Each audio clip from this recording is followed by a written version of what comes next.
Great to have you with us on WPR News. Larry Mealer here. Starting the show today by taking a look at the lack of cannabis laws in our state today and learn a bit and zero in on the differences between cannabis and marijuana with our first guest, Philip Scott. Phil is head of the Wisconsin Hemp Manufacturers and let me give that again. The Wisconsin Hemp Farmers and Manufacturers, that's the correct title, and is also co-owner of Crone Apothecary in Madison. And as we visit with Phil, I hope you'll join in with your own questions or comments. What concerns do you have about the lack of laws? Have you used these products and a reaction to it? Give us a call. The number's 800-642-1234, 1-800-642-1234, or send an email to talk@wpr.org.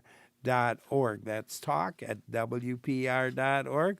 Phil, thanks for joining us today. Appreciate it very much. No, thanks for having me on, Larry. Let's start by just talking about your background a bit. You've been doing this for a bit across a wide range of things relating to cannabis.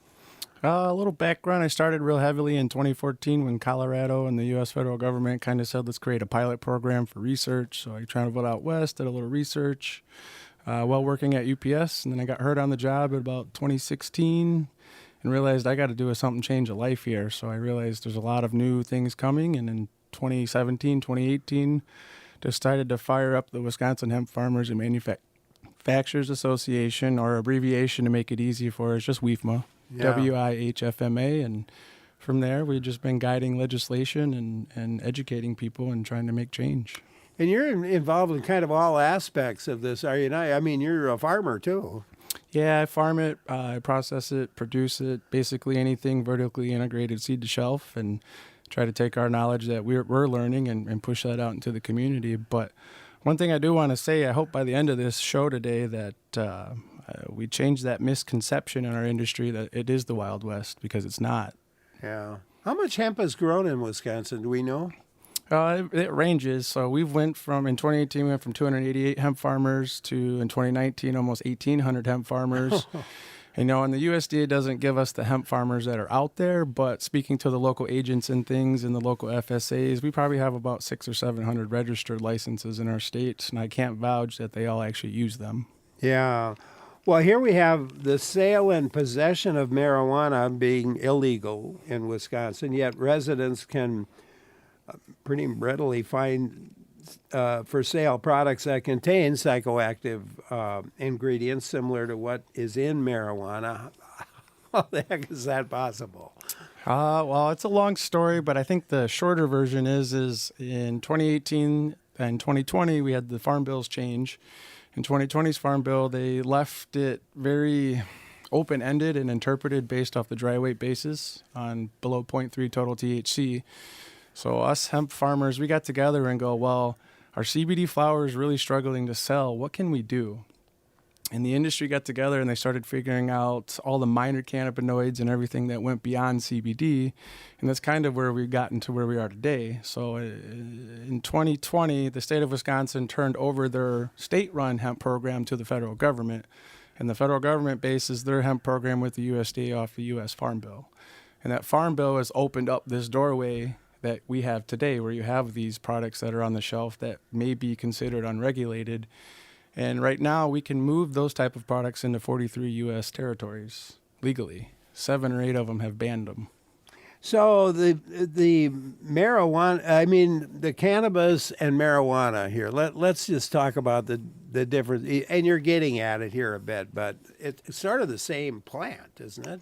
Yes. It is the same plant. We have a variety that'll produce high minor cannabinoids, such as like your THCA, your CBNs, your CBDs, your CBGs. And then you have we call it its cousin or sister strain that's just been bred up to have high quantity THC in it. Basically, they are the same plant. They're just bred to do different things. So did you do a bit of that breeding yourself, or have you relied on just others? Well, it's a tricky thing. So when we first started, we did have to import seed and things like that, but we started vertically integrating seed from out west with our feral hemp that's been growing here since the early 20s. Yeah. And working with the universities on varietal trials and crossbreedings and things like that, it's a very interesting platform. We still have some farmers that are paying $1 to $5 a seed when we know we could produce this seed for less than 50 cents a seed. Yeah. I was thinking back, I can remember when I was quite a bit younger, someone stopping at the farm and saying, you've got some marijuana plants growing out in the in the alfalfa field, and you better. And they were just wild, And so we're told to go and cut them down. That was a long time back. Yeah, it's interesting to hear the stories from, farmers that just planted it because the federal government said, here's seed, it's wartime, let's plant it. And then we still have those genetics growing and dropping season by season, year by year. And the DNR used to spend a lot of money telling farmers they got to go cut it down. Oh, man. Well, you mentioned various products. Delta 8, Delta 9 are made from hemp, right? And derived from cannabis. How potent are these products? It's interesting. So you have a set of these cannabinoids that are non-psychoactive, such as your CBD, your CBG, your CBN, etc. down the line. And then you have a group of them that are psychoactive, such as your Delta 8s, which a lot of people say is all the effects of cannabis without the paranoid piece. Okay. You have the Delta 9. Delta 9 is a tricky word because Delta 9, THC, realistically, they're the same thing. But it's interesting that a lot of the processing in our country that they figured out how to take Delta 9 or CBD, mix it with an isomer in a glass reactor and force the molecule to open up, kind of like a DNA human cell, and they know right where to stop it so it lands on Delta 9 and complete that synthetic conversion. Oh, boy. So how is it possible? I mean, talk a bit more. How is it possible we don't have any laws in the state of Wisconsin regulating any of this? So I guess it goes back to 2018. So we wrote the state law and we gave those keys over to the Department of Natural DETCAP, Agriculture and Resources, Consumer Protection, and they ran the state program, but they ran the state program into a deficit. We were about $500,000 in the hole. So we chose in 2020 to turn over that state program to the USDA, and because of the USDA taking it over, the state of Wisconsin, I think they kind of look at it like this. We want DATCAP to give us some guidance and a little more enforcement, but we've turned over the keys to this commodity to the federal government. And if the USDA is handling the agriculture, typically in anything else, the FDA would have to step in and give us guidance on these type of products. And the FDA has not done that yet. But you'd think the legislature would be interested in doing something. They are. I mean, we've taken steps to try and get something to move forward at the level. We've worked with the Republicans. We've worked with the Democrats to try and move something forward to protect us. Because there's three sides to this industry, Larry. We have what we're currently doing. We have a group of individuals that believe medicinal cannabis is the way forward to take those next steps and I guess make us be adults and give guidance and SOPs and things like that to protect people. And then you have a group of individuals that want full recreational cannabis. But how do we move forward to medicinal when we can't even currently regulate and protect what we're currently doing? Because that is a scary thing to think about. That some people call it the Wild West. I call it just, I guess, an opportunity for us to learn. When the bill and laws were written through 2018 through 2020, they were written in a way to allow the farmers, the producers, the manufacturers, and the processors to operate in a way where they felt comfortable putting investments into the state of Wisconsin. And that happened. That happened pretty bigly. And that's kind of how we got to where we are. They were left in a way to thrive our industry. But now that the industry is thriving and people have caught on over the years to what the federal government is allowing, you have a lot of money being spent out there trying to tell us how we should be doing it. instead of listening to us as the farmers. Because the way what we're doing it right now, Larry, I'm able to grow something. I'm able to provide it to you. We're, as a group of individuals and businesses in the state, are choosing to self-regulate and guide ourselves by putting as simple as like alcohol and tobacco. If it's non-psychoactive cannabinoid, make it 18. If it is psychoactive, let's put a 21 age restriction on it. You know, that's a simple fix to make our consumers feel a little safer out there, I think, knowing that we're not just selling it out there. And we can get rid of that misconception, too, that, you know, children have access to this. I'm wondering, I mean, you know, you sound, and I'm sure you are, a principled person and producer and grower. I think there are a lot of people, and I would, you know, question sort of a fly-by-night operation that comes around selling Delta 9 or Delta 8 or that sort of thing without any kind of oversight as to the quality. I mean, is Delta 9 Delta 9 or is it Delta 50 or something like that? Yeah, you understand what I'm saying? Yes. So, I mean, in our industry, there are ways to test this material to know we are getting what we're getting and what we're producing is actually what we're telling you it is. You know, there's a thing called a 5-panel test where they can test the cannabinoids, the micros, they can test for the heavy metals, they can test for any residual solvents that are left in there. So when you think about that, like when I farm it, the USDA comes and takes a sample to verify that the material is below 0.3 total THC. Then that sample is sent to a lab. That lab verifies the flower is legal, then the USDA is happy, and you can take it then to the processor. Typically, when the processor receives the material, they should take a test knowing what they're working with, then process. At the end of that process, they should take another test verifying, yes, what we did for you and what we're telling you is in this container is that. Then that container should go to a manufacturer to put it into an end retail product. At that point, that person potentially will test it again to make sure that what they received in their facility is what the farmer and the processor actually said was in that container. They will produce their end retail product and then probably test it again. And everything through that process, most of these labs have introduced a QR code that you should be able to zap on any product. Takes you right to the testing website of the lab that verifies what you purchased that day is what it is, what it is. But the thing is, out there, those tests are very expensive. So a lot of businesses might be not doing it. You know, a 5-panel test could cost you between $230 to $850, depending on what state and what lab you choose to use. And you got to do that 4 or 5 times in the whole process. So you're looking at $1,000 Easy. or easy or more to go through that whole.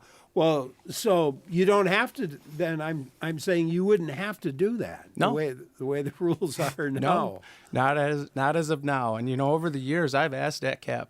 You know, I said, we as producers and consumers, we would like to see a little more regulation out there or a little more guidance from them. And while DATCAP always says, well, you got to go talk to your legislatures. Well, I go to the legislatures and say, DATCAP says I need to come to you and work with you on getting more funding and guidance and maybe write a bill to help guide them where they need to go.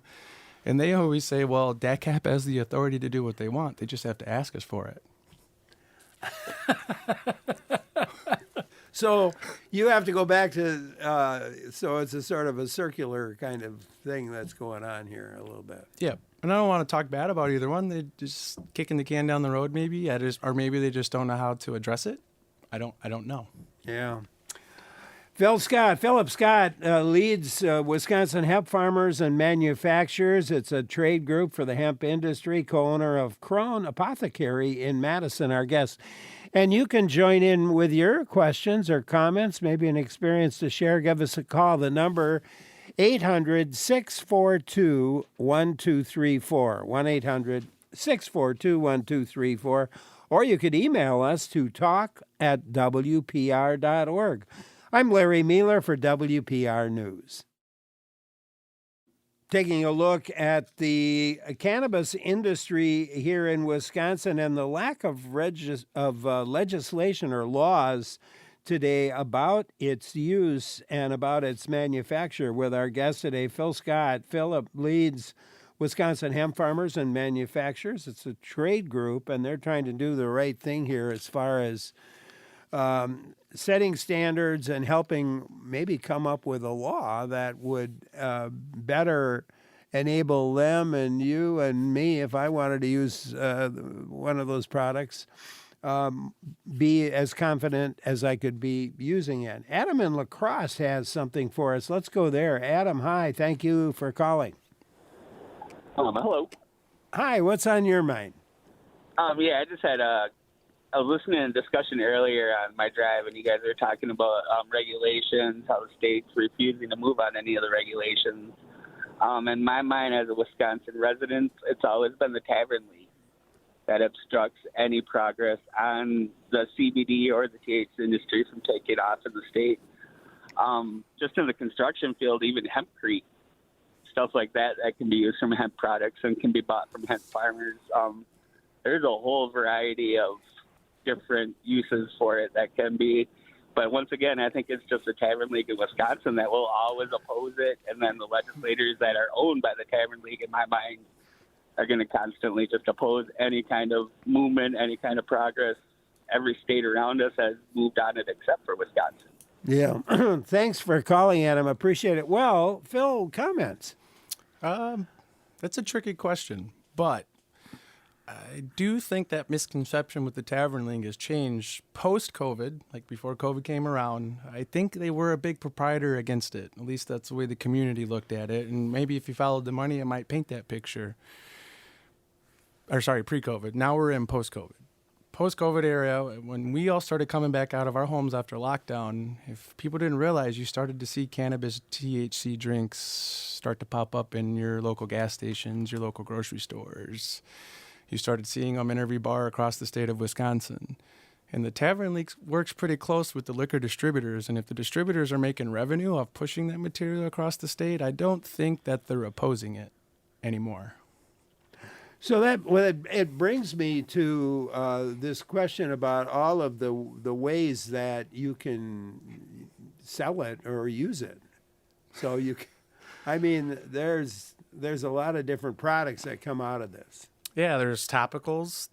You can eat it any way, any form of edible. You think you can eat it, you can drink it. The drinks are a little tricky because if I take your drink and pour it out and dry it out, and I test the sugar and your THC content left, is the dry weight basis of that material a true 0.3 total THC? It's a good question. Now, if it's a sugarless drink, might not be. So there's that kind of concept out there too, but you can smoke it, you can vape it. Any way you think you could do cannabis, they've come out with a way to do it. I saw a pretty cool product this morning that I didn't even realize was out there. Was a CBD-infused cough drop. Hey, here's a little CBD, you know what I mean? So what would a CBD-infused cough drop do for you, or purport to do for you? Well, the normal cough drop would do what it does, obviously, yeah. Same effect, but the CBD might give you that little bit of pain relief that you needed, so you didn't have to take a cough drop in the ibuprofen. You've eliminated the ibuprofen potentially. And I want to say this too, just in case, the government or anybody out there tries to use these statements to get me. Everything I'm saying today is my own personal belief. I'm not making any medical claims on air today. Okay. All right. Well, Audrey emailed us. She wonders if marijuana is legal in nearby states like Minnesota and Illinois. Can people buy marijuana cigarettes in stores like regular cigarettes? If they're THC labeled cigarettes, you could buy them in that state and, yes, bring them back into Wisconsin because they are federally legal. But it is tricky. You have Michigan that's legal with their own regulation and legislation. You got Illinois that does a little bit different, and Minnesota also does it a little bit different. Iowa even has a small 2-family-owned business medicinal program. So we're the last one standing here. Yeah. Well, what concerns me, one of the concerns I have is on this age requirement. Are there any? I think there's at least one county that has passed an age requirement on it. But talk about this because I hate to see young kids whose minds aren't formed having access to it.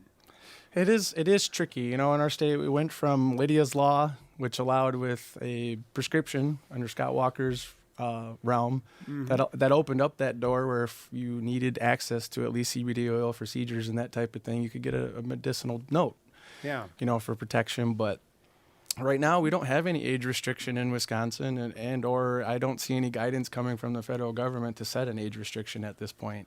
So it's very tough. You know, I meet with our legislatures on a continued basis and remind them, like, if we're not going to move forward with food safety and things like that we can enforce, can we at least do an age restriction on the material? Now, I will say this. I'd say about 80% of our industry, they're already doing this.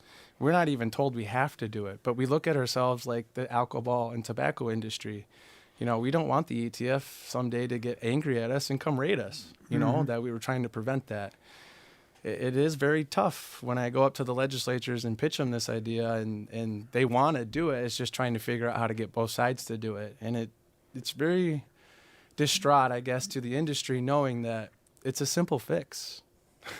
Yeah. It's a simple fix. Make it 21? Make it 21. 18 for non-psychoactive, which is like your CBDs, which is kind of like your daily aches and pains, your CBNs that replaces the molecule. For melatonin, your CBG, that's the all-around molecule that can adapt itself to anything. You know, those are non-psychoactive at all, you know, but the rest of them potentially could be. And there should be a restriction on them at the age of 21, in my opinion. Yeah. All right. Mary Kay in Kenosha has something for us. Let's go there. Hi, Mary Kay. Hi, I have some questions. Yeah. The vaping and smoking is definitely out, okay? But I wouldn't mind a drink infused with sparkling water, you know, a sparkling water drink infused with CBD, as long as it was marked where children couldn't purchase it. Yeah. Yeah, no, I totally agree with that. It makes sense. I mean, a lot of people in today's world are more cautious, especially with all the viruses and sickness and everything just going out there. They're really more cautious on how they're going to protect their respiratory system. Yeah, that's a good point. Thank you very much for calling. Appreciate it. You can join in too. The number is 800-642-1234, or you could email us to talk@wpr.org. You look at some of the products. I was reading a piece on how some of the gummy products, in particular, there's concern that, you know, they look like kids' candy, and the fact that a child could, you know, a young kid, 4 years old or whatever, could grab one and eat it and suffer some ill effects. Yeah, I mean, that is out there. We see a lot of products that, you know, we see as concerned products on the shelf, the way they're packaged and marketing. You know, I don't think any of this should be packaged and marketed towards trying to draw the eye of a really younger individual. You know, I do believe that, you know, and it is out there, that packaging, and it has been talked about too. And the other thing that involves a lot of that is Wisconsin, we do have truth in labeling laws. You know, that does give DATCAP some type of enforcement ability to say, hey, XYZ, we don't want to do that. And I don't understand why we can't lean on that type of something that's already there.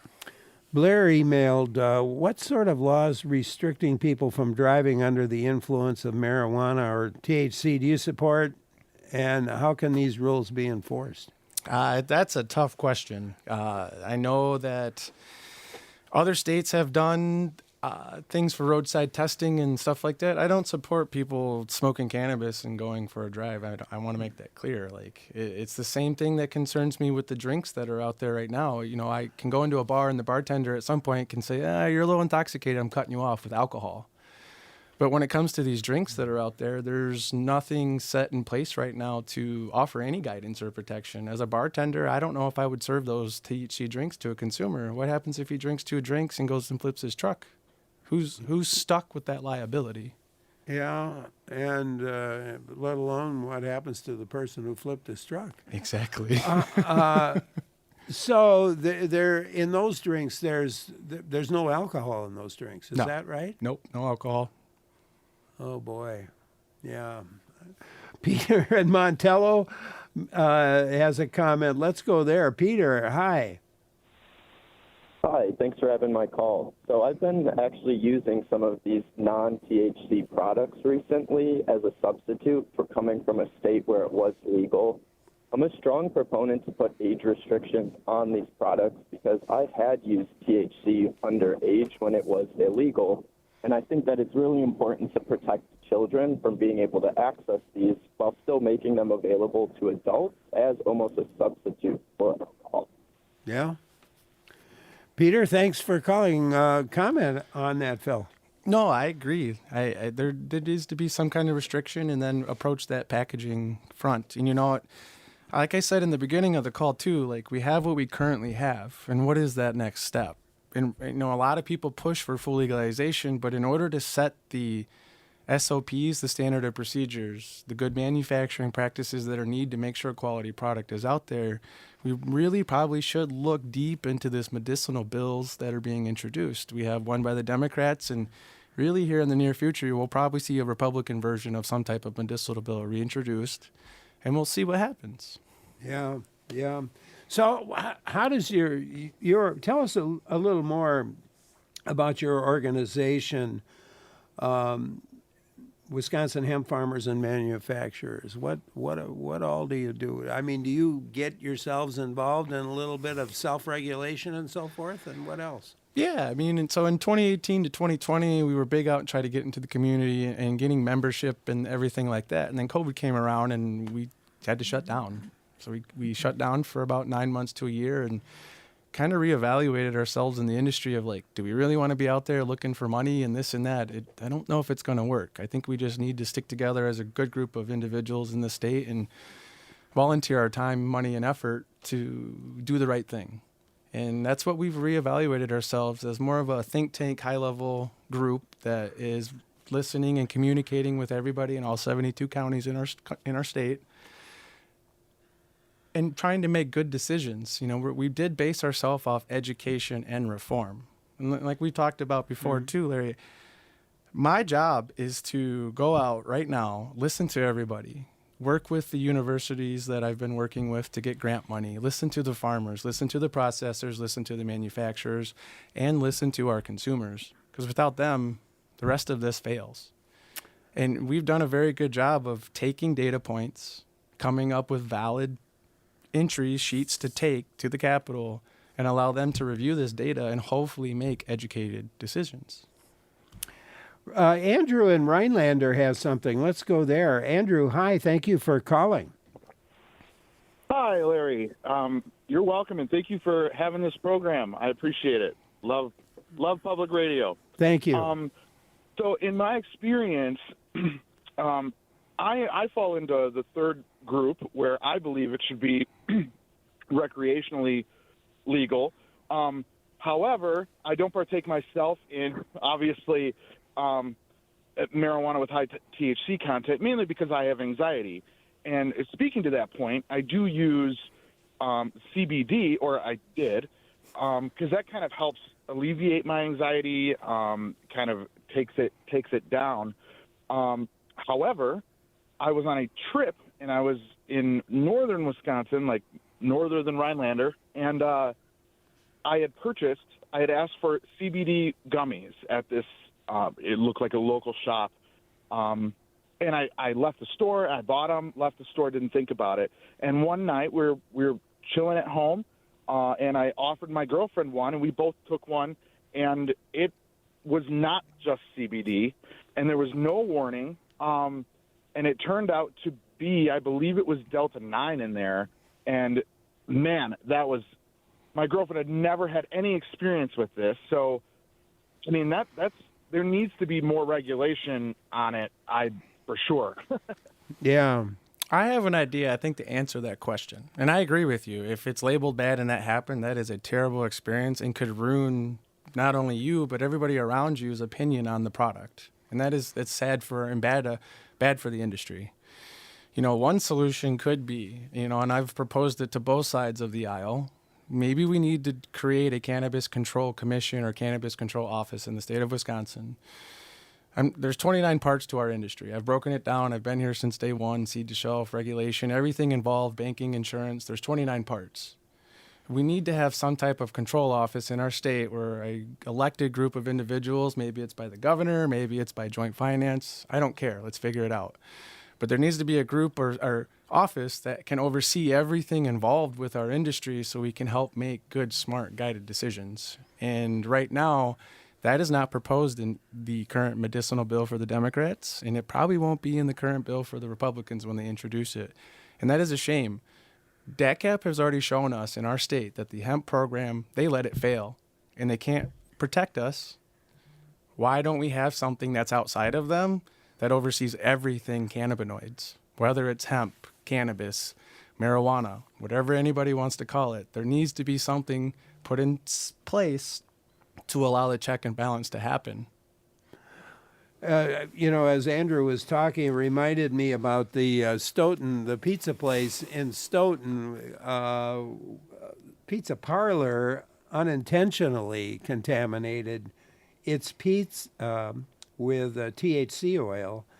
I think there were like 27 people were taken to the hospital for ingesting it was a psychoactive ingredient. What was your reaction to this?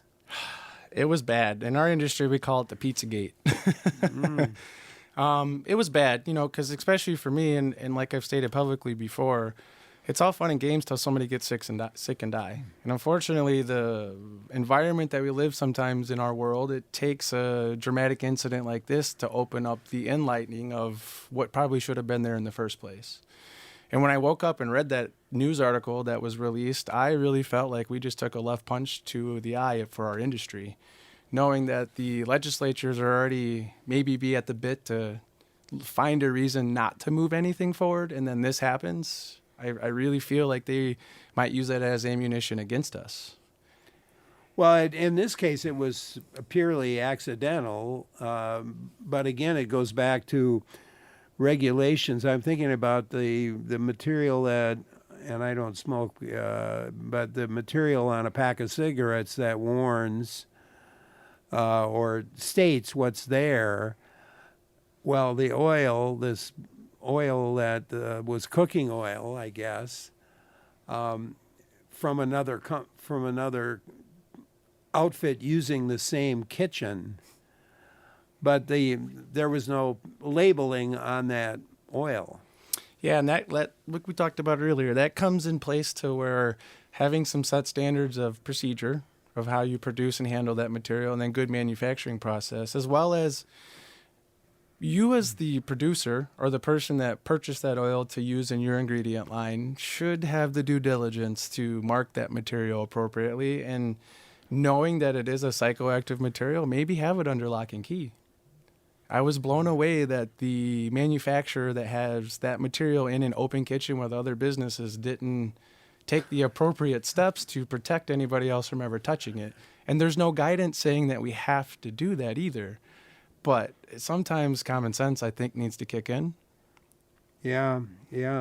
I'm wondering about location too, regulating stores, for example. Should stores selling cannabis products be required to locate some distance from schools? So that's a tricky question, and I'm going to play victim here. So my current store is within, it's probably close to a school district line where I might not have to be there. I know where I'm located. They could not lease that place to a liquor store. They could not lease that place to those type of industries or tobacco store. But right now, there is no regulation saying I can't. So that is going to be a kicker that comes down the line for anybody that is in our businesses, whether you're a farmer, you're a manufacturer, you're a producer, you're a retail location. You're going to have to watch very closely, because when the state laws are written, are they going to say everybody has to move? Well, what happens to the ones of us when there was no regulation and we're open? Are we grandfathered in? Or is the city, municipality, unincorporated, are they going to step in and give us the grant ability to move? Who's going to be liable for all this shakeup that comes? Yeah, I'd heard, distances thrown around like 1,000 feet or whatever. But that would have an impact perhaps on you or others, certainly others as well. Yes. Oh, yes, it will. And the thing is, for me, is I've been here for almost 3 years, and I have never had anybody under the age of 18 walk into my location. Okay. Could third-party testing of products help set standards for potency and so forth? It sounds like there already is a lot of testing that gets done. There is, and we have a big influx of out-of-state products in our state too, so it's hard to contest to what that looks like. A quick little example. In the state of Oregon, they grow flower. If you send your flower into a lab in Oregon and you test it and it comes back with microbes in there, the lab has to tell the state automatically, like, that's contaminated material. So what these businesses in Oregon do is they'll send their flower to businesses in Wisconsin to get tested because we're not mandated to tell the state of Oregon that their stuff's contaminated. Oh, boy. Douglas in Loganville, we'll give you a chance to join in. Hi, Douglas. Hello. Thank you for having this program. I just want to share a quick story that I won a holiday gift from a gas station where they had a number of different products in a drawing that I put in. And what I did was I consumed 600 milligrams of THC by accident, thinking it was an identical package of a sour gummy worm. And I assume it was Delta. But anyway, for 6 hours, I literally thought I was going to die. And my biggest question was the fact that it was so labeled so small on there that I could easily gave that package to my granddaughter. And so I went back out to the gas station and they said, yeah, we just sell this and it's not behind the counter with the liquor or anything else. And I'm thinking, how in the state of Wisconsin that can happen? So that's my comment. Oh, Douglas, thanks for calling. Well, comment, Phil. It is a very gray area that we live in right now. I do know that something does need to happen to prevent that type of thing from happening. It's tough because even though it was very small written, it may have had all the stuff properly put on there to meet the truth in labeling laws, and I don't know because there's nothing overseeing that. But if it's in the same area as candy or, other kids' gummy type of thing, that should not. It should never happen. That should never happen. Never happen. Wow. And there's nothing there to stop that from happening right now. Phil Scott, our guest today. Douglas from Loganville, thank you so much for calling and sharing that experience. You can join in, too, if you have an experience to share or a question. The number is 800-642-1234, or you could email us to talk@wpr.org. I'm Larry Mealer for WPR News. Thanks for joining in today. Larry Mealer here. Coming up at noon, we'll talk to 3 members of the Raging Grannies of Madison. It's a group of older women who have challenged public perceptions of protesters and personal politics. That's at noon today. First, right now we're talking about the consequences of Wisconsin's illegal yet accessible and unregulated cannabis industry. Our guest is leader of the industry, Phil Scott. He heads the Wisconsin Hemp Farmers and Manufacturers Group. Join in with your questions or experience. The number is 800-642-1234, 1-800-642-1234, or email to talk@wpr.org.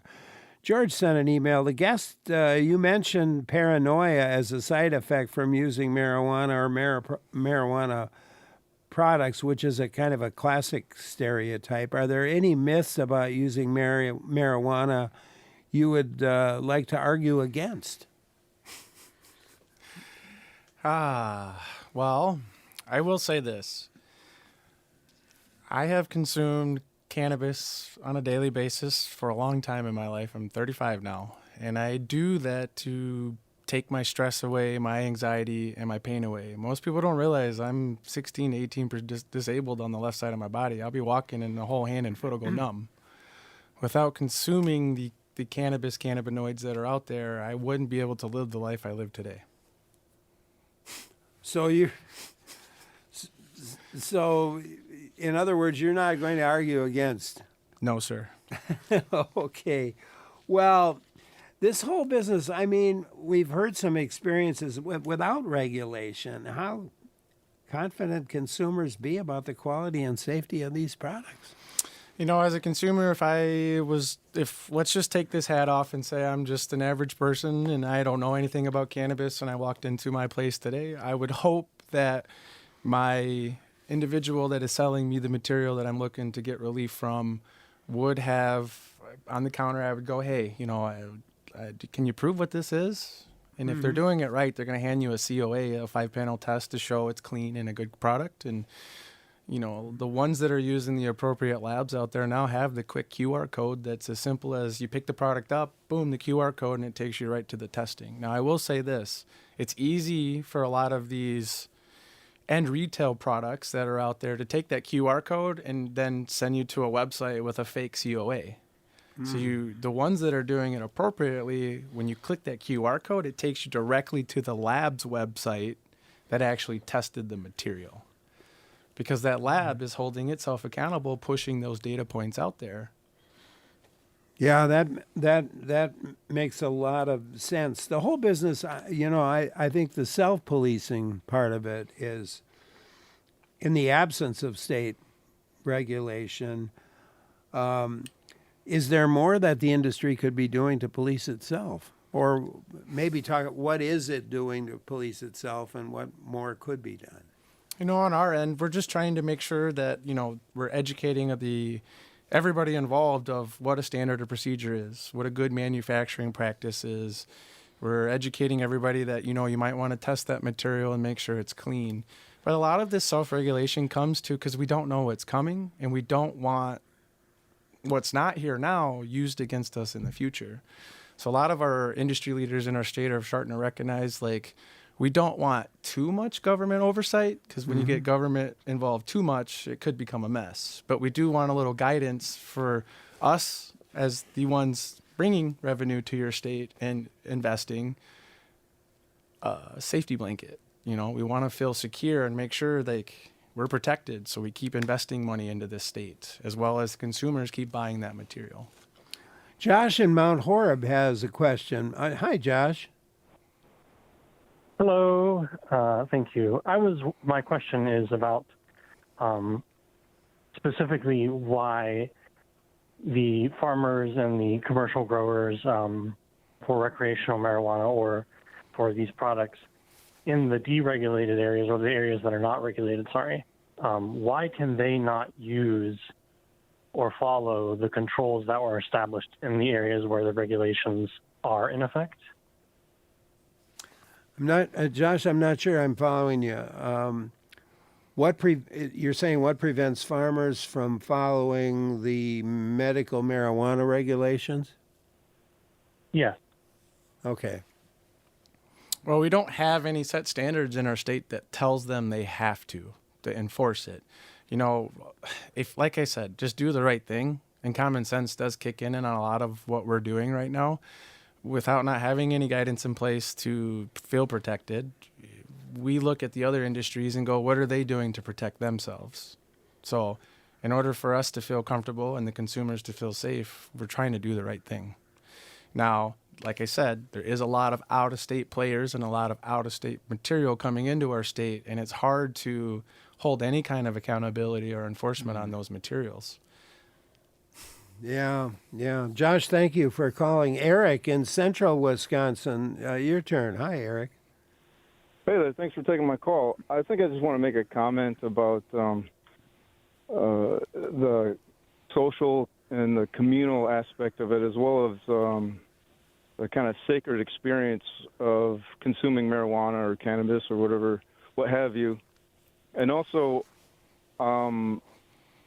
having traveled, I spent a lot of time in other parts of the country where it's legalized in a commodity, both recreationally and medicinally. And there's something I've noticed that has me kind of on the fence of whether I am for or opposed to having it legalized in Wisconsin.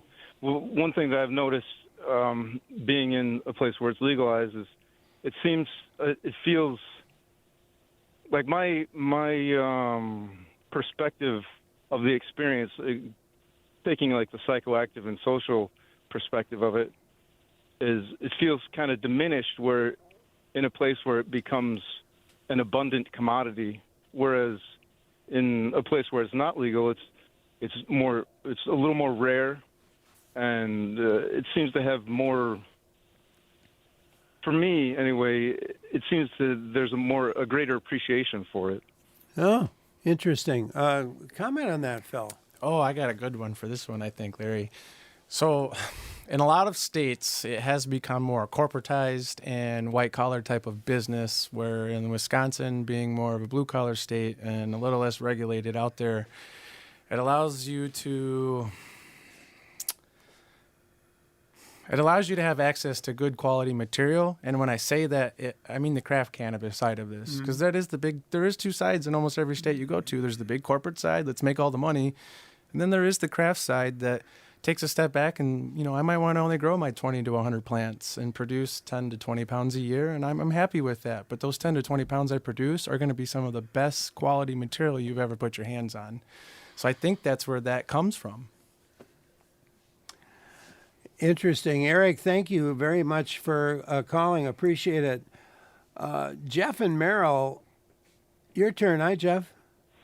Yeah, just real quick. I'm not sure if it was covered much, but I'm hearing a lot of people with accidents, and it's terrible that accidents happen. But I'm thinking that the product is going to take most of the black eye, and where is the responsibility of the retailers? We're not talking about why are these retailers displaying it where these accidents can possibly happen.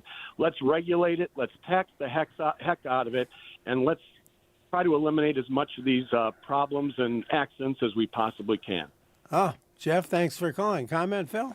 No, it makes sense to get some regulation out there and guidance to them, but I'd be cautious on the tax part. There's a lot of commodities sold around the state of Wisconsin, other than basically tobacco, that might have a little excise tax on it. Right now, these retailers and everybody across our state are paying their 5.5 to 6.6% county sales tax. So the state and the counties are actually making revenue on the back end of this material. So, someone else was wondering, where are the cannabis farms in Wisconsin? Well, that's a tricky one. Just like anything, it's a little quiet out there. They're spread out all across the state. I mean, the big chunk of the majority of them are probably in the lower 2/3 part of the state, and the northern part probably has about 1/3. So when you look at them, they're really spread out. We're not out there probably promoting where it is, because we do have a major problem with theft. I mean, if you want to talk about that, 3 years ago, somebody stole almost 140 plants off the edge of one of my fields. Law enforcement came and said, well, unless you catch them, I can't do nothing. So you lost I lost a huge chunk of change that day. I mean, what would a single plant be worth? It ranges. It could be $10 up to $1,100, just depending on the material you were growing off of it. And you start adding 140 of them. You're talking about a whole lot of plants. Well, I think it's been really interesting for me to talk with you today, Phil. And there's other callers online. I'm sorry we're not going to get to everybody, but I want to thank you for trying to shed some light and shedding some light on this whole issue. Sounds like we need some regulation. We need to get our local Congress, our local state Senate and Congress reps together to come up with something. And I want to thank you for being with us. Thanks, Phil. No, thank you for the time. And like I said, we do need something in place, but we also need to currently protect what we have and give it a little more guidance so the consumers are safe. Phil Scott leads Wisconsin Hemp Farmers and Manufacturers, a trade group for the hemp industry. And thanks to him. And thanks to you for listening. Coming up, we're going to talk with some members of the Raging Grannies activist group. I'm Larry Mealer.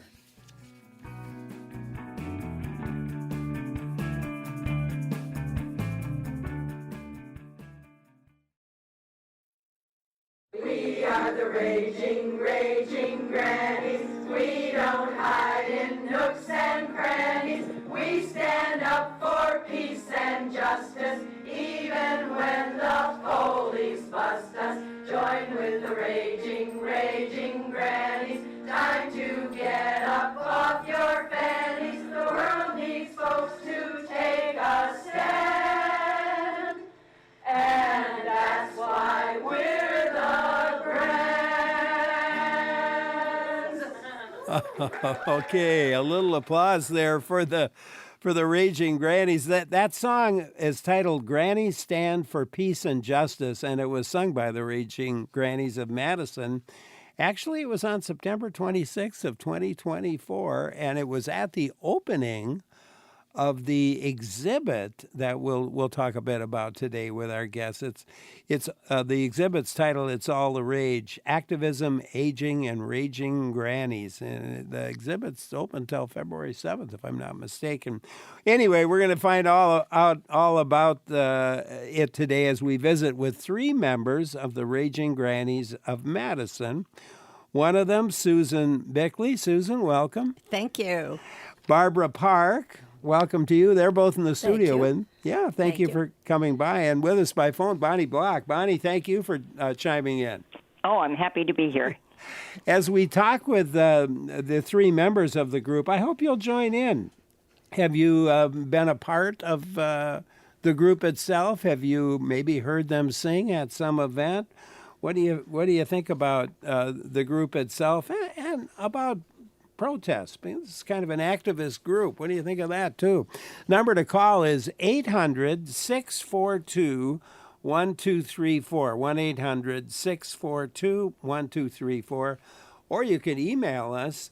The email address, talk@wpr.org. That's talk@wpr.org. Love to hear from you. Barbara, maybe I can start with you and give us a little... You're a Madison group, right? But you're part of an international organization. How did it all get started? Well, it got started in Vancouver, British Columbia, with a group of women who were part of anti-nuclear activists. Okay. And a U.S. nuclear submarine, came into the harbor there, so they rented canoes, these women, and went out to sing to the sailors as a protest to having nuclear power or this nuclear sub in the harbor. And they were not greeted well, apparently. They used fire hoses on them. So they came back again with umbrellas. So they didn't have to kind of protect themselves from getting all wet, in other words. Yes. So they formed a group called the Raging Grannies that ended up going across Canada and the United States. And I think there might even be some in Europe. Okay. So what is the requirement for being a member? Is there an age there is minimum? No age minimum. You do not have to be a grandmother.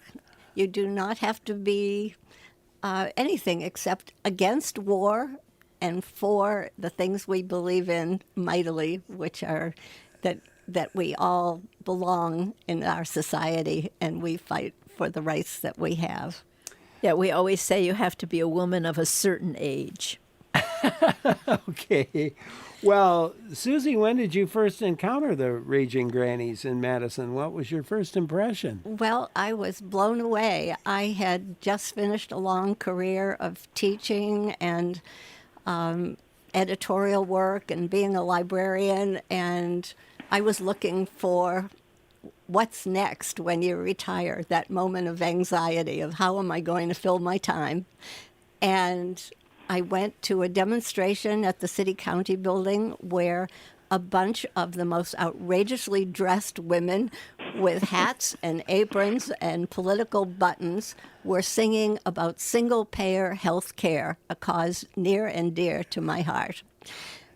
And it happened that one of the members there was Nan Cheney, who many in our community here will remember as a great activist in the Madison community. And we had our kids grow up together and go to the same school. And she said, "Oh, it's good to see you again. Would you like to be a granny?" And I said, "Well, how difficult would that be?" She said, "Well, you just have to come to the next rehearsal." And it was love at sight. And I have been an active granny since 2007. And I carried my Obama Badgers for Obama sign. And we've been together ever since. Well, how do people generally react when they see and hear this group of older women singing their really unique, and we're going to hear some more of your protest songs, but I mean, what's the reaction?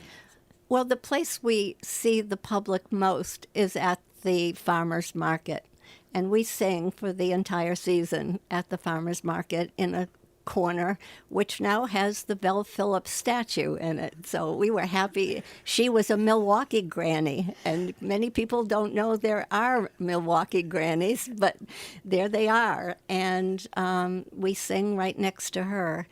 And of course, we get all kinds of people at the farmers market. We don't ask that people think the way we do, but we ask them to stop and enjoy a song, which is heartfelt and about a whole variety of things, from the environment to women's health to anti-war to being in a just society. And we have a following. Yeah, we have people who come and say, "Have you sung yet?"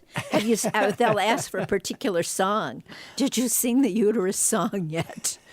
And you have a whole catalog of songs, a couple hundred of them. Yeah. We are about to add a new song, which I can tell you about later, and it will be number 191 in our library. Our slogan is, "You got a problem? We got a song for that."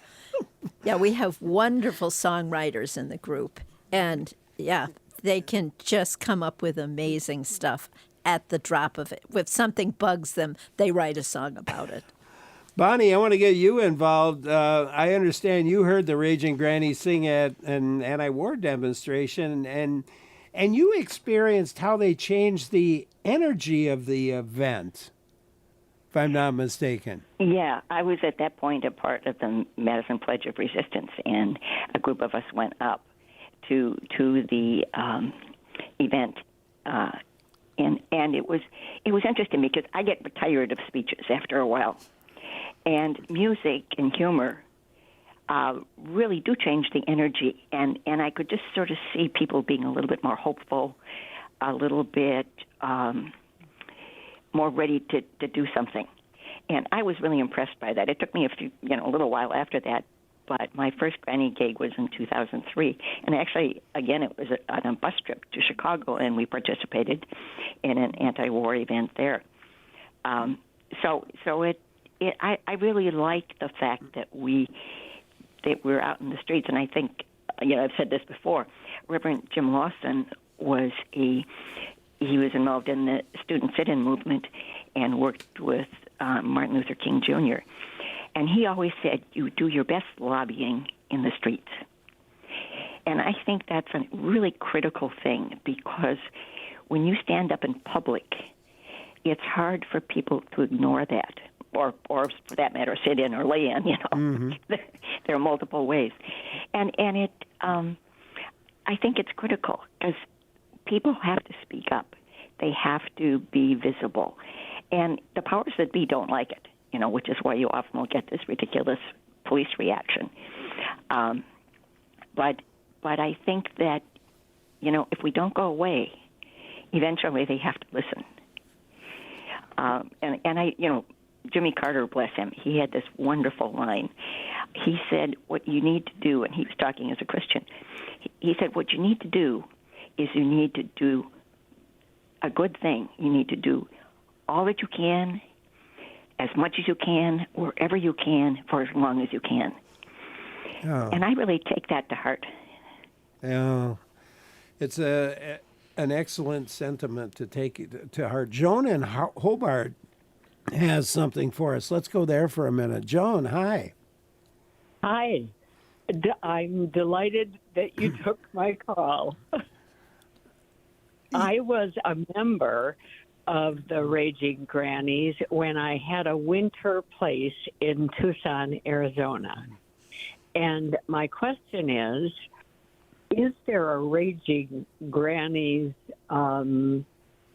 around Green Bay, Hobart, Pulaski, that part of the state? So is there I'm not sure. the Green Bay area possibly, Suze? Not as far as I know, but back in 2011, 4 Raging Grannies from Madison went up to Eagle River to meet with the most wonderful group of women who wanted to form a granny group up in Eagle River. And we worked for 2 days together to make costumes for them and get their hats with enough buttons on them to satisfy us. And Joanne Berner at the Many Ways for Peace Center in Eagle River hosted us for an evening in which the Madison Raging Grannies sang with the nascent Eagle River Grannies, North Woods Grannies, I think they called themselves. And the day after our first meeting, one of their grannies came in the morning with a song she wrote.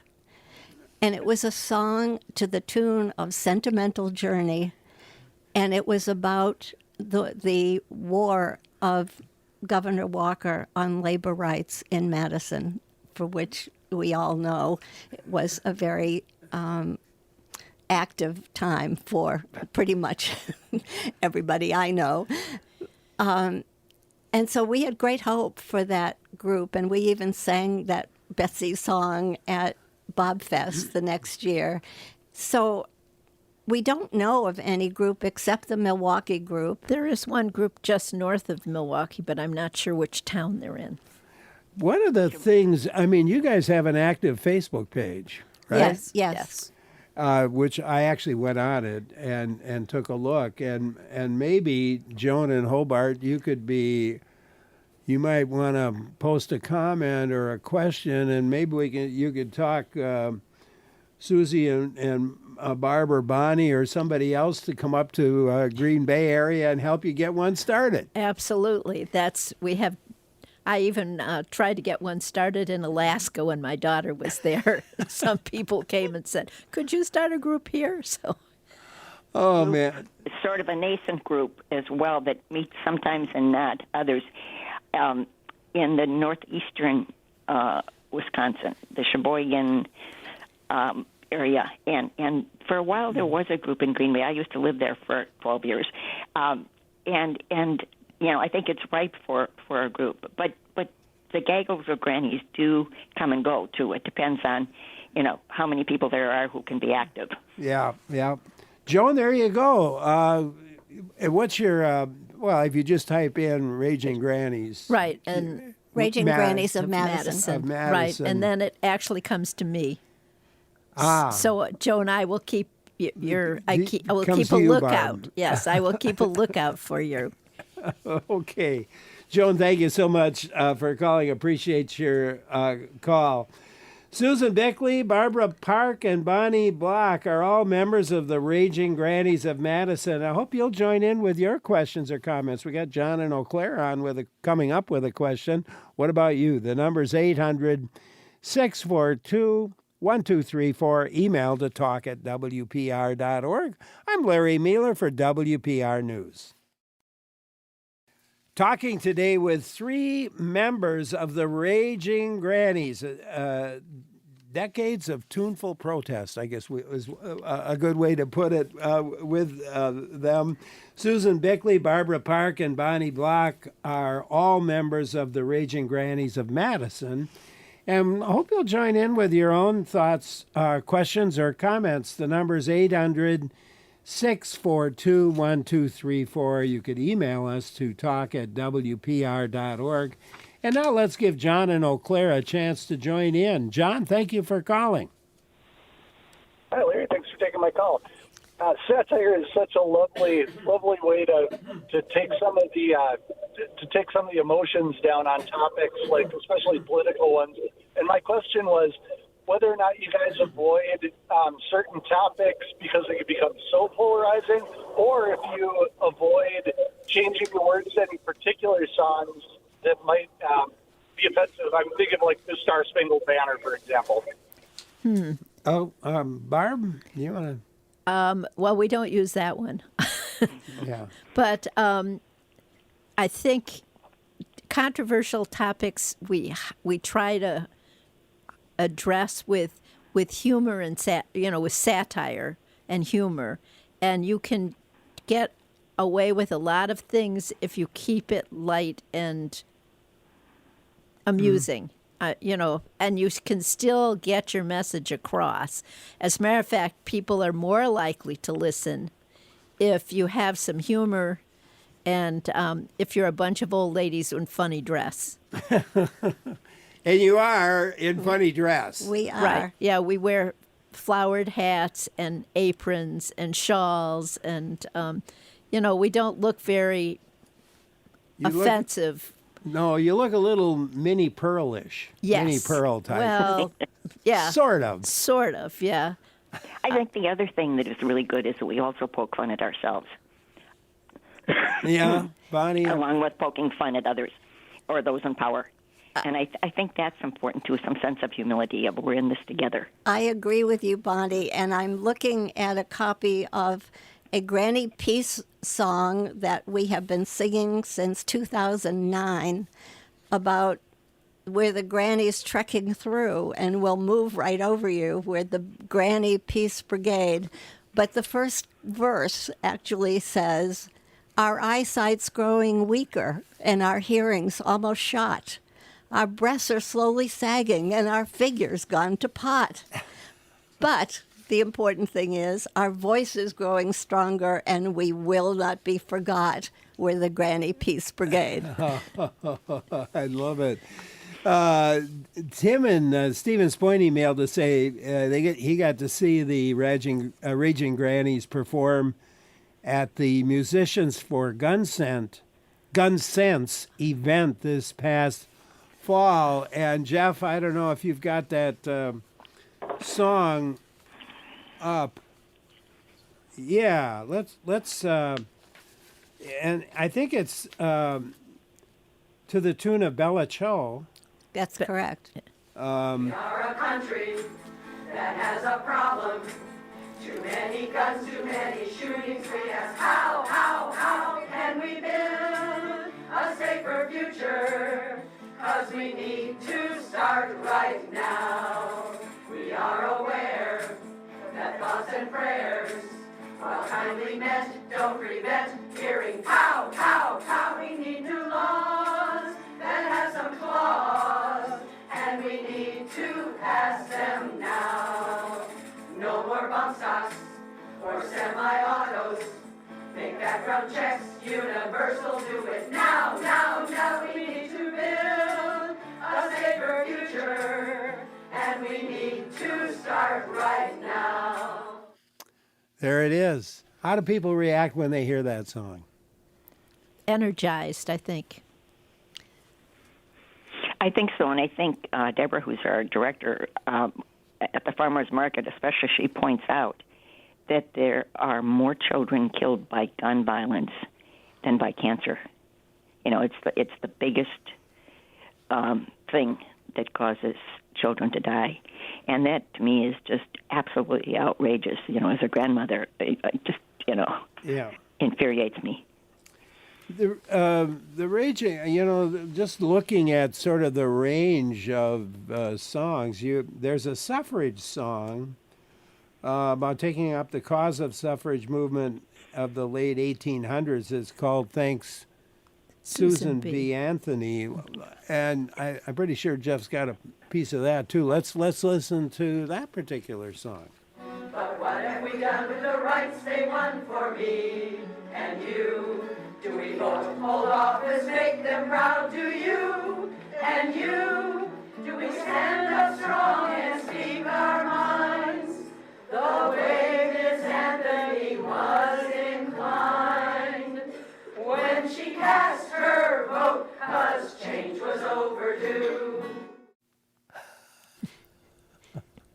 And what's the reaction to that one, Barb? It's always positive. Yeah. We sang that song at the Women's March in 2016 from the top of the Capitol steps with literally 10,000 people watching, and the women in the audience cheered and cheered for Susan B. because she did the right thing. And we have used that since because it's a real motivator. And if anything, we want people to vote. We don't tell them how to vote. We never back a candidate, but we want everybody to vote. Yeah. Bonnie, sounded like you wanted to join in there for a minute. Well, I think voting rights are critical. I mean, I think today it's January 6th, and after in 2020 when we had the insurrection at the Capitol,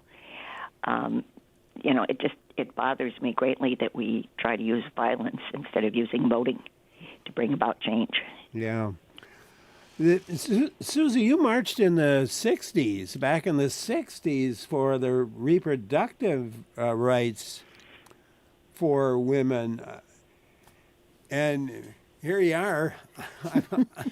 I'm wondering how it feels to be demonstrating for the same thing all these years later. I am disheartened, but I am also highly motivated. It is intolerable that we fought in the 60s for rights. I grew up in Massachusetts, and in Massachusetts, you couldn't buy contraception unless you were married. We never used the word abortion because we didn't even go that far. We were really looking for basic rights and basic health. And it's shocking. It is truly shocking for all of us. I mean, our hearts stopped on the day of the Dobbs decision. It was truly unexpected that they could actually take these rights away after 50 years of women having the right and having care. And the aggression and the misogyny that has followed that makes it even harder to take. When we saw during all the last years since that decision how many women have died unnecessarily, almost all unnecessarily, trying to give birth or miscarrying and not being able to get care, dying in parking lots and bathrooms. I don't have words for it, really. Yeah. You also off air, you were talking, and somebody called or emailed, I think, from Arizona, who had worked for the Raging Grannies in Arizona. So they are involved in a different, well, they're probably involved in a variety of things, but you were talking about some of the work they're doing in Arizona. In Arizona, I think the main cause for the grannies has been helping migrants who have crossed over the border and who are stranded in one way or another. They bring water, they bring socks because they don't have shoes, and it's their feet are a problem.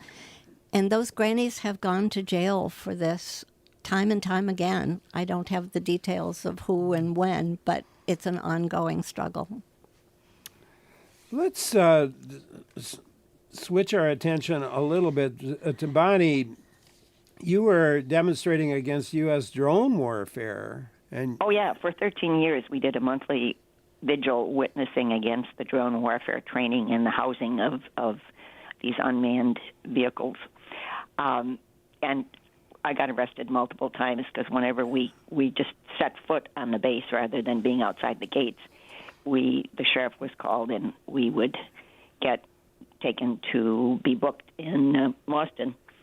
And I did, most of the time it was a civil action and we paid a fine. But on one occasion, I think it was 2014, anyway, I and another regular vigiler, we took a public bus tour up the base. It's the only time I've gotten onto the base to see it. And at the end, you stop at the National Guard Museum.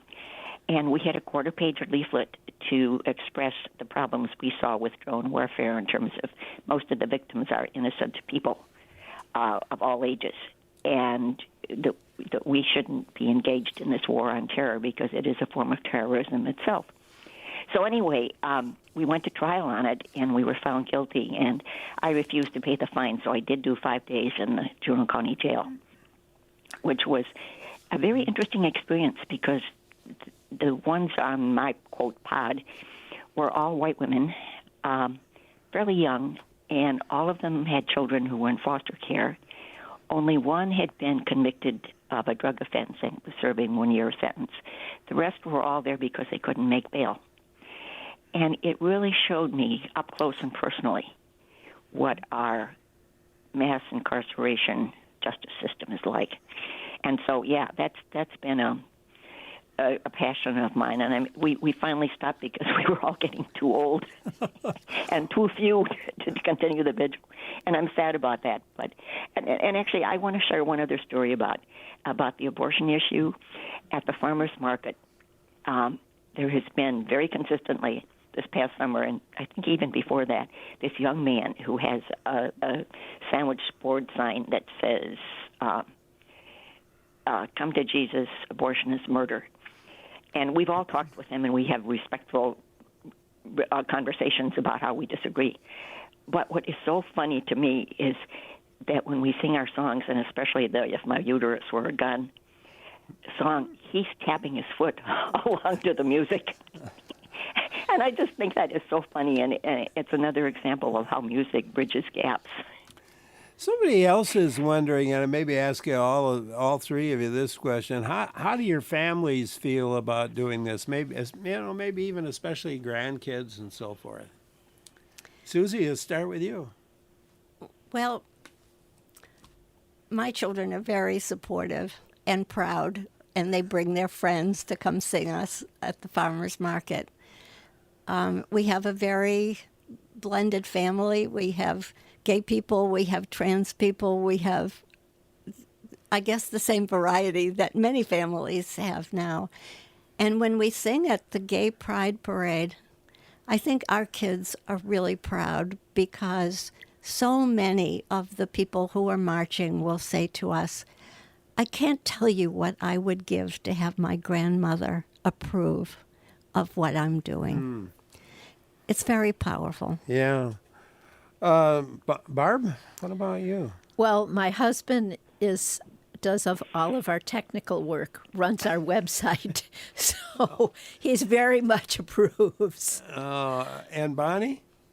Well, my husband, we have what we call granny groupies, and there's a big button that they can wear when we sing at events. My husband is very supportive and often comes to the farmers market or to other events and listens to us. So that's great.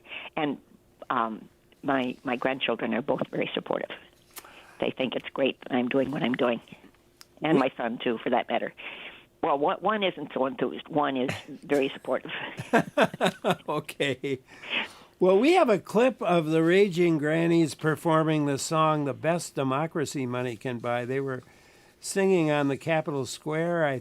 I think this was recorded back in 2011 in August when this recording was made. So let's get a listen to the Money in Politics song. Did you ever wonder why we keep on starting wars? Why poor folks' kids are sent to die while CEOs make more? Why votes are counted up by those who sell the voting machines? It's 'cause we've got a corporatocracy thanks to the Supremes. Did you ever wonder who will run for office since Supreme Court lifted limits? It really makes us wince. The rich will buy the candidates, and if you wonder why, it's because we've got the best democracy that ever money can buy. Oh, man. Susie, in November, billions of dollars were spent on the presidential election campaigns. How do these vast amounts of money, in your mind, affect the priorities of the people elected? Well, there's a reason why with every election we worry that tomorrow our health care might be taken away. There is so much money in politics thanks to the Supreme Court Citizens United, which says anything goes. And so now we are on the cusp of a corporatocracy, big time, maybe an oligarchy. We don't know what we're in for right now. But money in politics is where it started, and it's not helping us. You know, what are the advantages, or what do you think older women have as protesters? Well, for one thing, we can get away with it. I mean, people listen because we're so non-threatening. I think people sometimes are surprised, maybe, that we're out there, but nobody is. Like I say, we're just so people are more willing to listen. But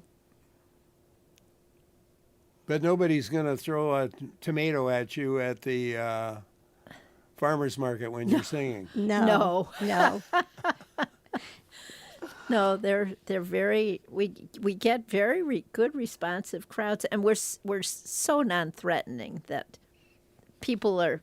That I think it makes it easier to hear when we're using humor and we're old.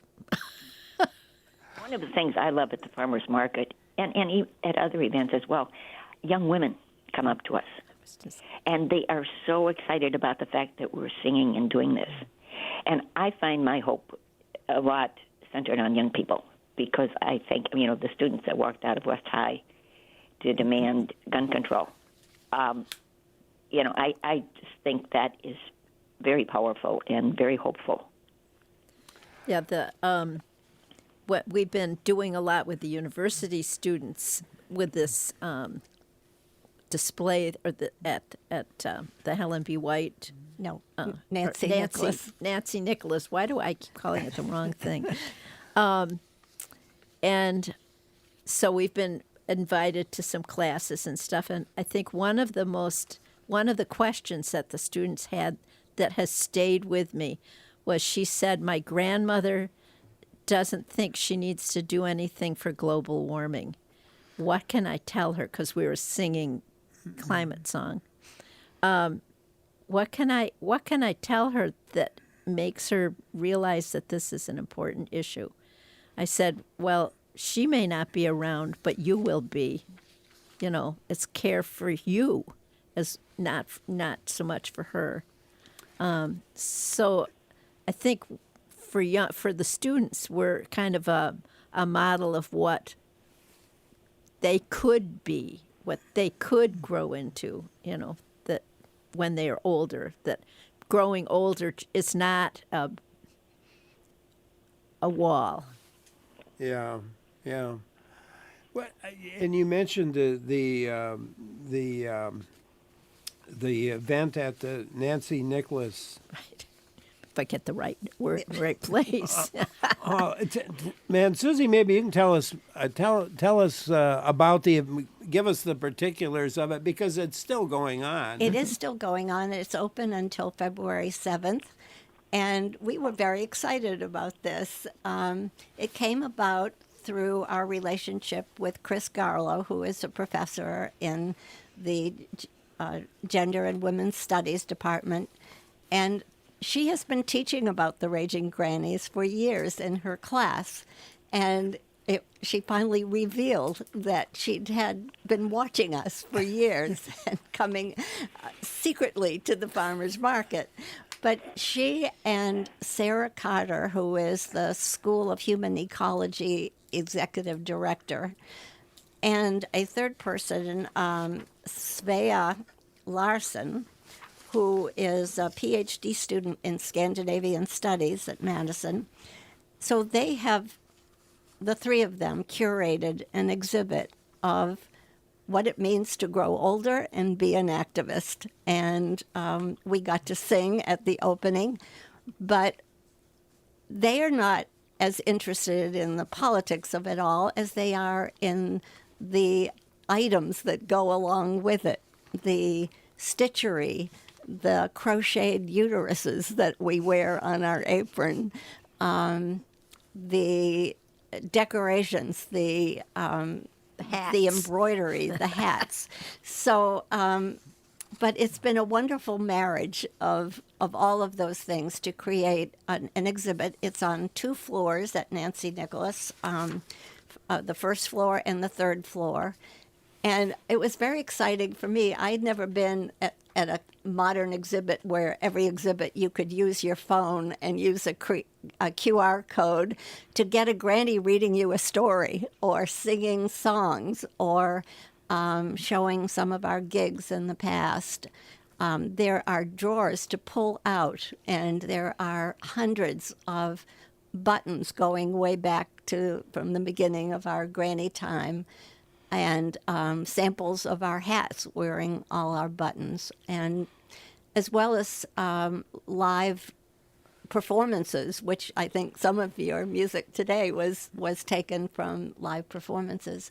So it's a wonderful exhibit, and it is still vacation time there, so parking will be easier, and there's a lot to see. There's even a cutout of 2 grannies where you can put your face in there and have your picture taken. Oh, boy.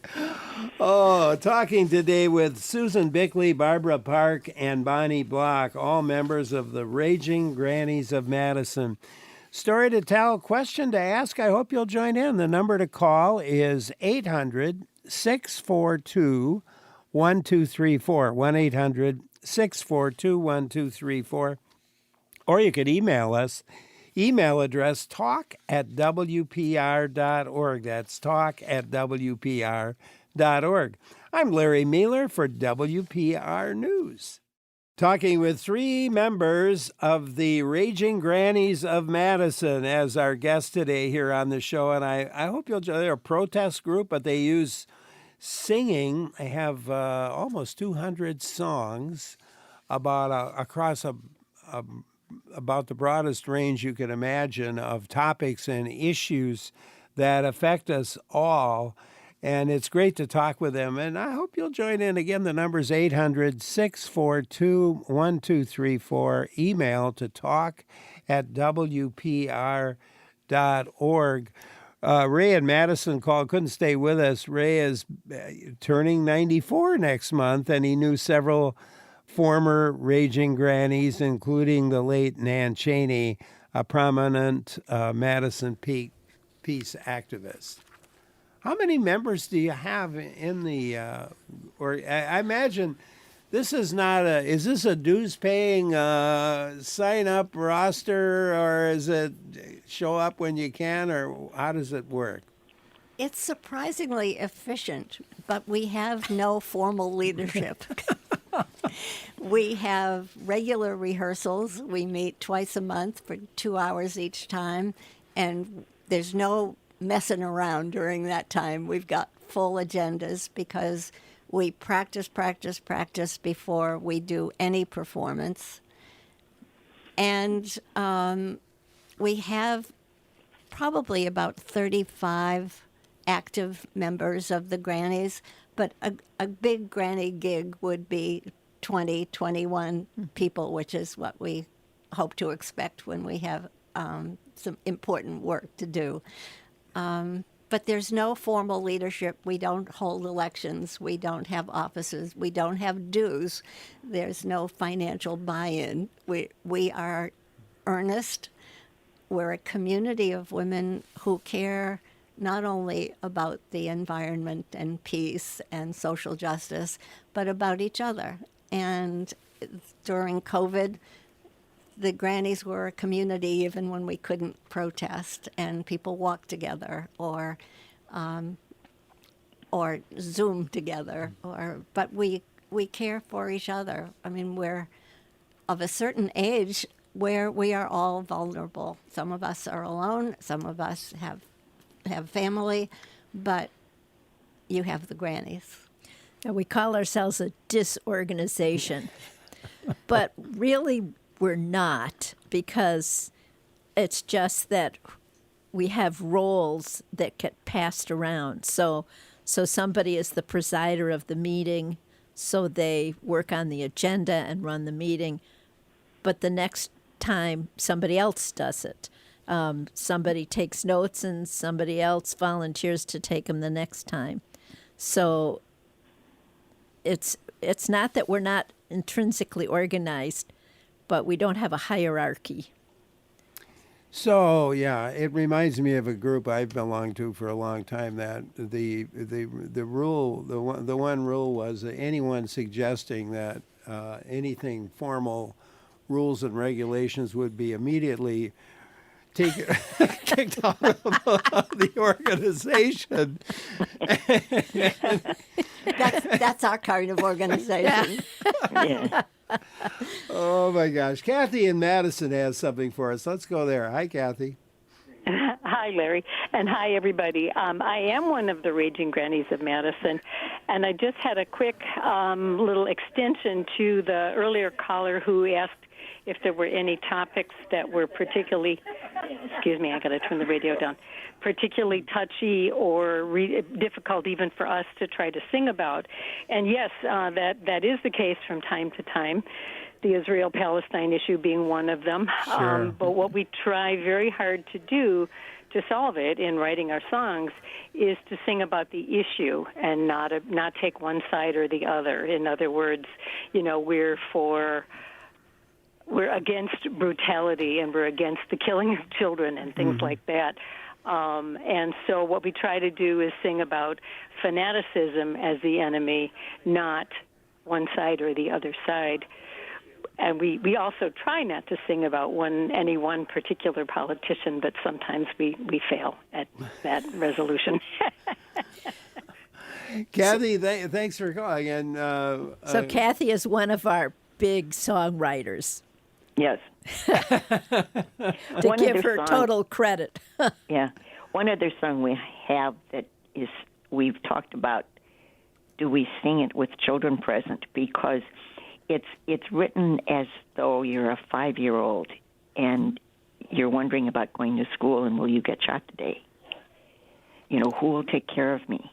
It's really a powerful song. It is a very powerful song, but we worry about, kids hearing it because they are faced, especially after the school shooting we've had here, they are aware and they face these stupid drills and, all of the stuff that goes with trying to keep schools safe.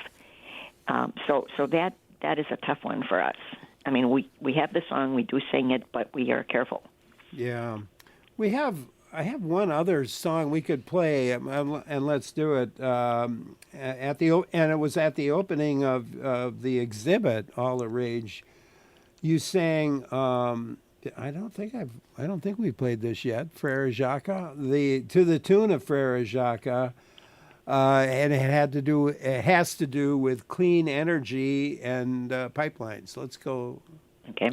Let's listen to that. No more pipelines, no more pipelines, no more pipelines, no more pipelines. The power from renewables, the power from renewables, power from renewables, power from renewables. That's more pipelines, that's more pipelines, no more pipelines, no more pipelines. The power from renewables, the power from renewables. Power from renewables, power from renewables, that's the way, that's the way. I'm glad you played that, and the reason is that we attach that song to talking about the Bad River Indians and their fight of the Enbridge pipeline, which is very much on people's mind around the state of Wisconsin. Mm. They are the guardrails, as it were, for the whole Lake Superior, which feeds millions of people around the country, not just Wisconsin, for sure. And one of our members, Barb Arnold, has a son who is the counsel for their legal suits against Enbridge, and it is an ongoing and dangerous situation because the pipeline is now old and it has it was at one time buried, but now it is above ground, which means it's vulnerable to break or to be destroyed, in which case oil is going to pour into Lake Superior. So it's very much on our minds, and we try to bring that issue up wherever we go because it's ours. It's ours to fight, and it's ours to support them who are doing the hard work. Samantha in Whitehall has something for us. Let's go there. Hi, Samantha. Hi, this is Samantha. Yes. How old do you have to be, and what area? How far away do people come to be in this group? And also, there used to be a group in Trumbull County that called the Sizzling Seniors that would promote things and be in different like parades in the county for awareness for the Trumbull County and Wisconsin area. So I understand how important it is. And I'll take my answer off air. Okay, thank you, Samantha. So do you have to live in Madison, or how far away from Madison could you be to still be a member of the group? Well, and aged. I guess age is not. Age is we always say you have to be a woman of a certain age, so you can decide what that is. We have had people who we've had both mother and daughter in the group. And I'd say in terms of the Madison group, you need to be close enough to get to rehearsals because we really like people to be at the rehearsal prior to any particular gig so that you have a chance to practice. Yeah, of course. And the rehearsals probably, do they vary, I suppose? They're the second and fourth Mondays of the month. Second and fourth, and does the location vary? Or is well, between those two, but they're both near central Madison. Near central Madison. Yeah. So, okay. So for our caller, if you're within driving distance and could show up a couple times a month to the practices, which obviously you want to practice a bit. But if you're not in that range, we can always encourage you to start another group. Yeah. Nancy in Birchwood called to say, "You go, girls." Nancy says if she lived in Madison, she would be singing with you for sure. And Nicole emailed and identified herself as a Raging Grannies grouper. And do the Grannies have plans, something in connection? What's your next gig, I guess is what the question is. Oh, Saturday we're singing at the Capitol at 9:00. It's the I have to wrote it down. It's a Unity gathering, building Unity gathering.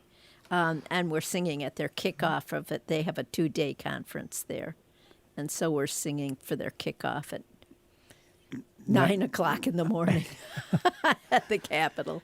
There you go. Well, it has been interesting and a pleasure talking with you both, all three of you today on the show.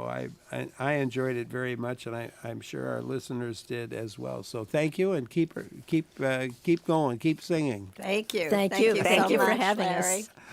Susan Bickley, Barbara Park, and Bonnie Block, all members of the Raging Grannies of Madison. And as I said, if you go online to their Facebook page, and you give yourself more of an idea of all the things that they do and all of the singing that they do as well.